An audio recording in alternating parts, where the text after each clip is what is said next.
Hi, you have served a mission in Ghana, or maybe someone you know served a mission in Ghana. Well, this story is for you.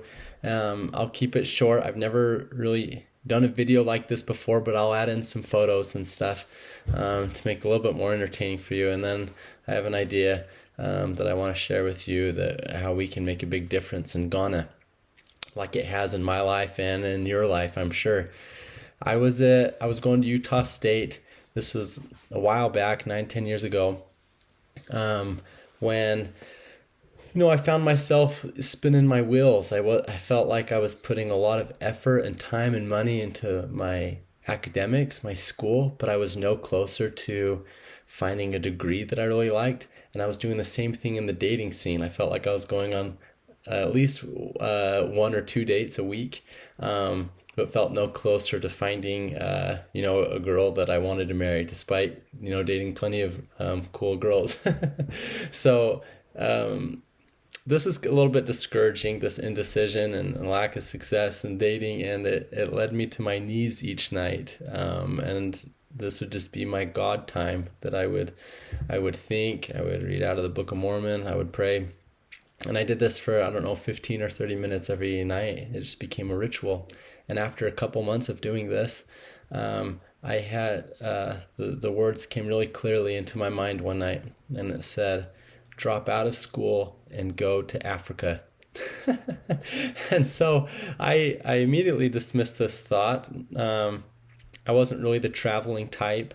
I actually loved being in school and was rooming with my very best friends. But the same thought came again the very next night, and this happened for like 2 weeks. And some of those nights I would get off my knees and I would go to my roommate's computer and I would search volunteer organizations in Africa. And after like 2 weeks of this, I made the leap of faith. I dropped out of my upcoming classes. I used my tuition money to buy a round trip ticket to Ghana, and I explained this to my family and friends, about a month later, away I was on on a flight to Accra. So everything kind of moved pretty quick, and while I was in Ghana, I arrived. This organization picked me up, and about 20 other volunteers, and they had 6 different placements within Ghana. And I was going to a placement in Cape Coast. I had been emailed this. I knew where I was going. I was excited. I didn't really know anything else about Ghana or Africa for that matter. I was sitting on my bag. I was waiting to get on the Trotro, the bus to go to Cape Coast, when I had a thought, and it said, spiritual impression. It said, go to Swedru. And so I knew that was one of the placements. The guy just got done giving us the orientation for, where the placements were or whatever. So I got off my bag and I went and I talked to the director and I asked him if I could go to Swedru instead of Cape Coast. And I remember he looked at me and he asked, have you ever been to Africa before? And I said, no, I hadn't. And he said, you'll love Cape Coast. It's right by the beach, that children's home. Just go to Cape Coast. And I said, okay, that sounds good. I don't know what I was thinking. And on the way back to my bag, which is only 20 feet away, I had the same thought, go to Swedru. So I turned around and I was talking to the director again, and I could see it in his eyes that I was making his day hard. And though I didn't mean to, but I asked him if I could go to Swedru again. And I remember what he told me. He said, Austin, Swedru is ugly and Cape Coast is pretty. Go to Cape Coast. And I just kept standing there. And I'm sure he could see the determination in my eyes. And I said, hey, will you please just give the children's home in Swedru a call and just see if they need another boy volunteer? And he agreed. And a couple minutes later, he came back from his office and he said, yeah, they could use another boy volunteer. Get onto that, Trotro. So I grabbed my bag and I jumped on there, and within 5 minutes, I was on my way to some place called Swedru.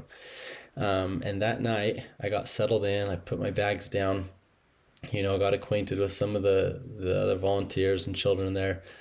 And maybe it was the jet lag, but I was just not asleep, but it seemed like the rest of the world was.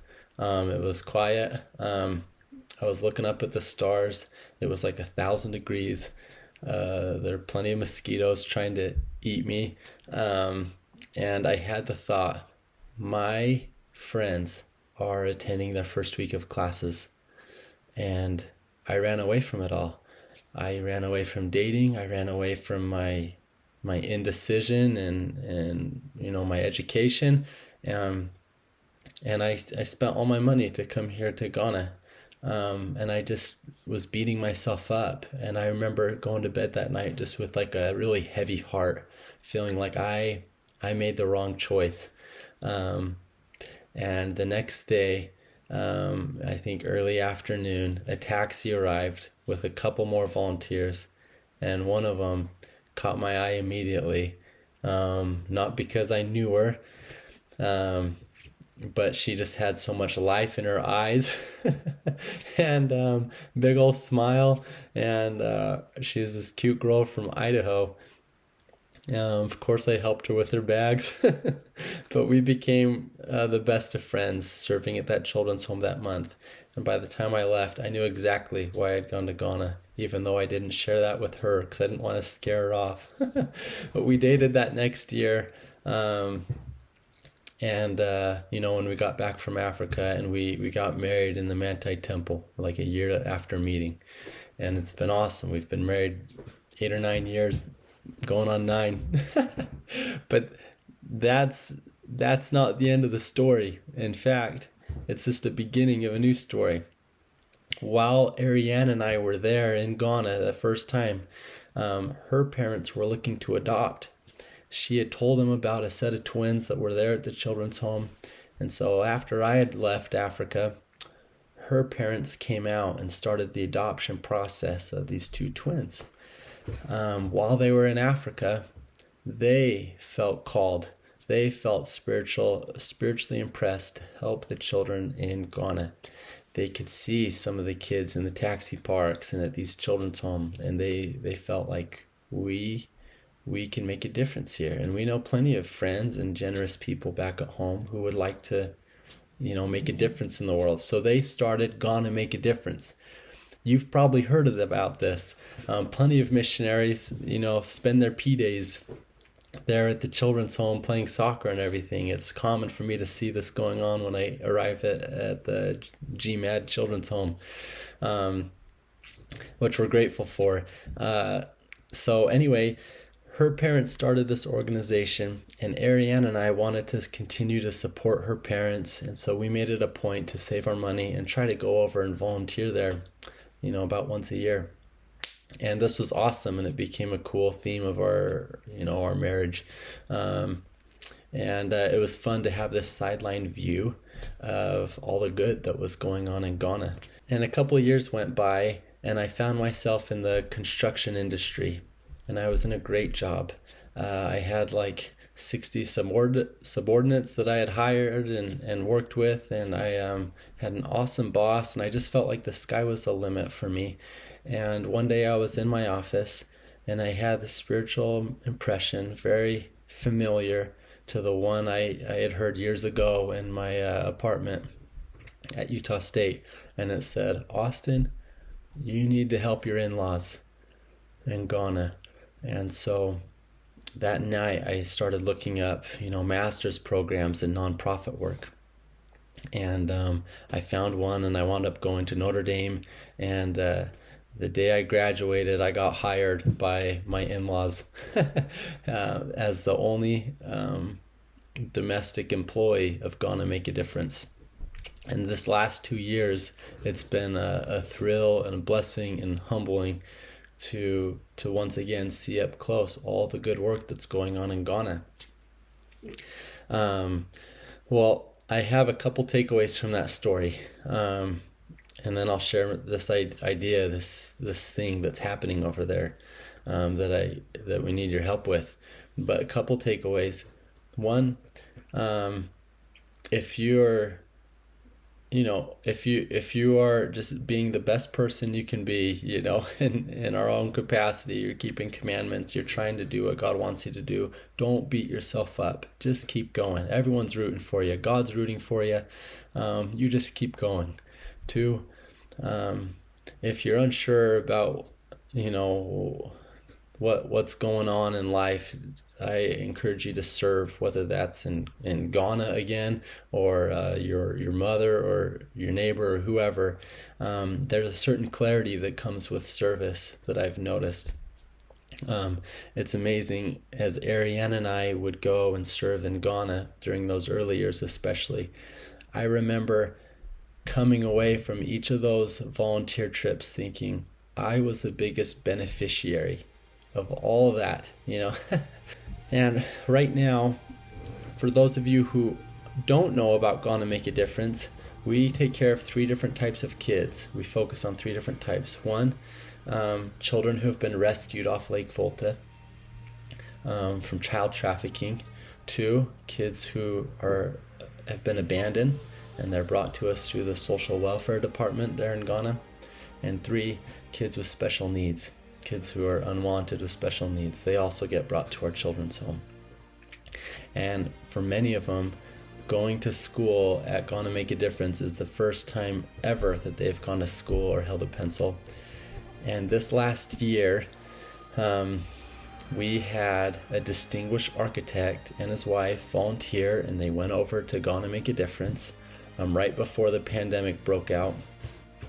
And they plotted the land, and they made these beautiful architecture plans, for the new school. It will increase our capacity by more than double of the good that we can do with these kids who wouldn't be going to school anyway.